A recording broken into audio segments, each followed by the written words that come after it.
Alright, what is up, guys? I am currently in the airport, headed back home, back to Miami, so it might be a little bit loud in the background. We'll see how this records. Hopefully, it's good enough to upload. But here I'm just giving you guys an update of what's been happening the past few days. I've been on vacation, and unexpectedly, the Wi-Fi has just been so bad. Uh, so it's been very hard for me to trade. I've been trying to show up every day to take some trades. The Wi-Fi is like kind of hit or miss, depending on the time in the day. Some days it's okay, some days it's a little bit slower, um, and so that's why I also haven't been able to do any trade recaps as well. Is because the upload time of uploading any videos on YouTube takes a literal eternity. So here I am in the airport waiting to board to go back home. Stuck in the airport for about 4 hours, so I'm gonna have to find something to do here. But gonna make a quick video about last week. We'll start with Wednesday. Well, let's start first. I had 3 red days. The first day I did a review, I made about 180 bucks, and then proceeded to give back 56, then 63 on Thursday, and then 43 on Friday. So 3 red days in a row. Probably a mixture between being a little bit outside of my comfort environment, just a new location of trading in. Also, I'm only stuck with a laptop here, so I'm kind of don't have all of my supplies as well. Also, probably a mixture between a bad market and weak Wi-Fi, and also, maybe I think um, I don't know. I guess I haven't been performing as well since I left on vacation. So, but Tuesday it seemed okay. I mean, I did have a pretty solid day. But it happens. 3 red days. It's very normal. I still had very small red days, so nothing that is out of the ordinary. So let's go ahead and review these trades. So MICS was the first trade I took in the morning on Tuesday. Let's look at Tuesday, and I thought this was gonna rip through $4, and took a quick pullback, and this candle finished and closed very strong up towards $4. I thought we were gonna see some continuation and some follow through. Um, Volume was okay, 50,000. It was only 7 a.m., so I didn't figure we'd have a huge volume candle, but I thought this would be enough to push through $4. And I actually got stopped out there for about a 15-cent loss there on 250 shares. I mean, not terribly big position size, but I did start off uh, on a bad note on Tuesday. Quick $36 loss right off the bat. And then TNXP popped up, and this one was really challenging to trade. I haven't traded something like this in a while, and just kept taking loss after loss after loss. This has kind of been the theme past 3 days as well. Wednesday, Thursday, and Friday. I would just in the morning, I would just take so many losses by the time the market opened that it would be almost impossible for me to recover. And so, actually, what I did on Thursday and Friday was I didn't trade between 7 a.m. and 9 a.m. Because that seemed to be where I would just take continuous losses the whole week. And then by the time the market opened, I was already so far underwater that it would be very hard, and I had to take a lot of risk to get back to green. So here, let's go over TNXP. Had a nice ABCD pattern and a breakout pre-market at 7 a.m., 7 to 7:20. That's a beautiful pattern right there.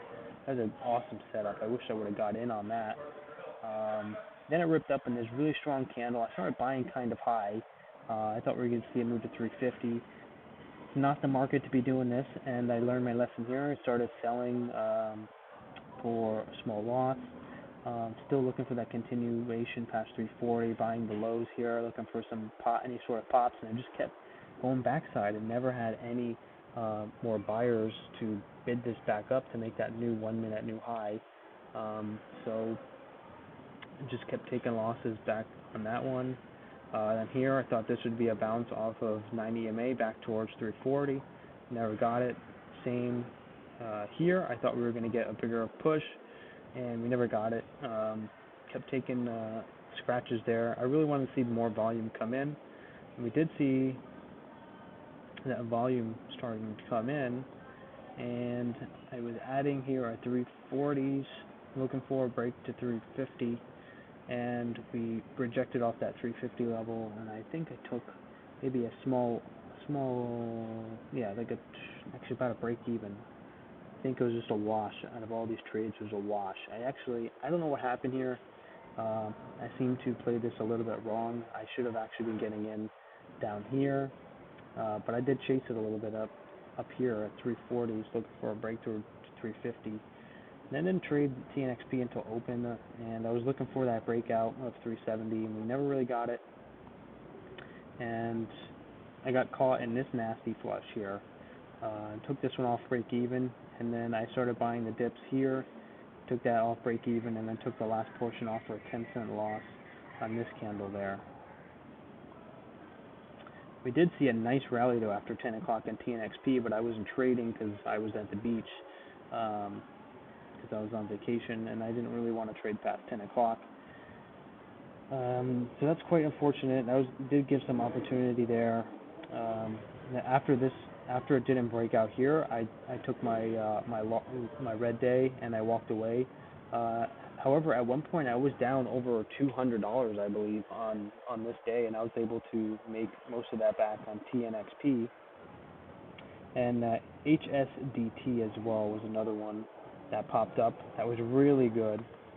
And this is actually when my Wi-Fi crapped out, and look at this beautiful entry, 92. I was just going ham. I was spamming the buy button at 90s and $2, but the Wi-Fi was crapping out and I couldn't get filled, and the chart wasn't even loading anymore, and I completely missed this 55% rally, this huge spike. This could have been a $400, $500, $600 day. Just trade. I mean, it's gonna be a $600 trade, and the Wi-Fi had to crap me out right here, and I only got a small position. I was trying to add, and I couldn't, and I tried going for a micro pullback, but the chart would not load, and I had to just sit this one out, and I was so stressed. I remember being so stressed on this pop here. And then I was looking here again for that another pop through 287 off the lows, and that just never really happened. So I never really got the opportunity to make up for this loss here, and it ended up being a red day. But I mean, if this would have worked out, maybe if I was at my home setup, I probably could have nailed that breakout and could have got a 55% move, and that would have been epic. I would have been bouncing off the walls. And that was it on HSDT. So let's go here to the next day, Thursday. We got BTOG, PDSB, RDBX. So BTOG, I was looking for a breakout here, and I just got hammered here. I was buying up here, looking for a break at 140, and I just had to take a loss because I just kept pulling back a little bit too hard. And then right off the bat, took about $120 loss there, which is quite unfortunate. Again, starting behind the 8 ball right off the bat. And this was the day that I actually woke up a little bit later. You see, this was my first trade at 8:30. And even with waking up later, I still started with a big loss. Well, not a big loss, but a moderate loss there. I was probably about 4%, 3 or 4% there. And here on PDSB, I'm just continuously looking for that breakthrough 450. Here I did get a nice scalp, 4 cents. And then here at the open, I was looking for a red to green through 450, never got it. I thought this would be it here, and it just never had follow through, and just kept getting chopped up there. Small losses here, $4 winner, then that $13 loss, $4 loss, $8 loss. So nothing really happened on PDSB. So let's go to IMMX.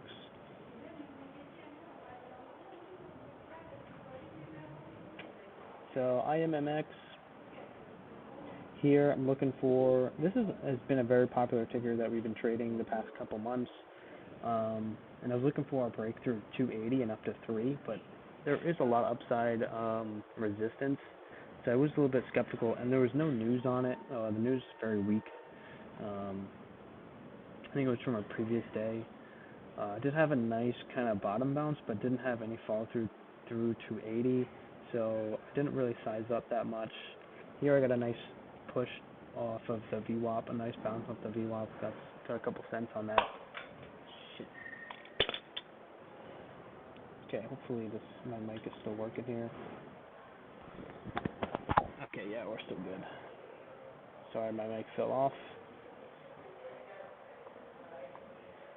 Okay, so here I went for a nice bottom bounce off 260. Got a nice fill actually, even with the crappy Wi-Fi at 260, and got a nice easy 4 cents there. Then here another 3 cents. But I was looking for a move, bigger move, but it never happened on IMMX. So I made about 40 bucks on IMMX. And RDBX, we can go to RDBX real quick.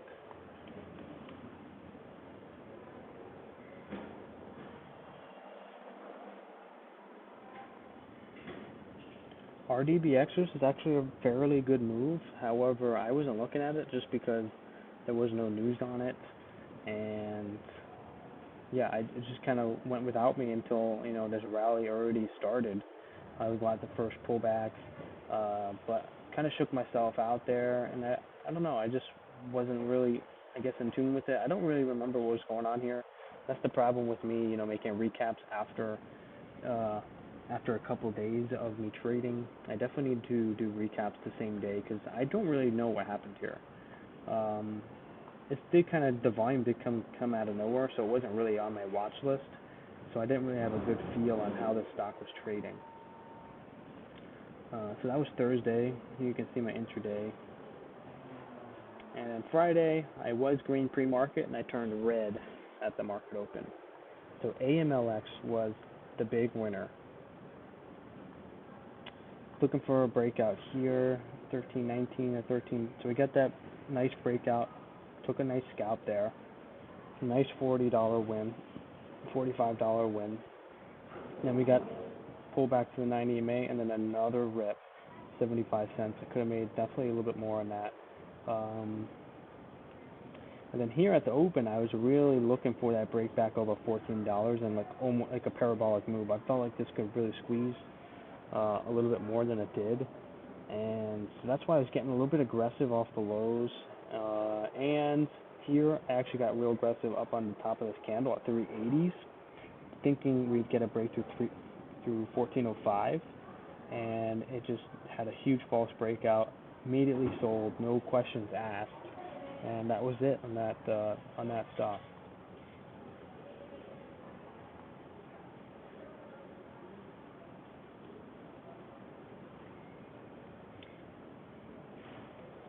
All right, and those are the trades for Wednesday, Thursday, and Friday.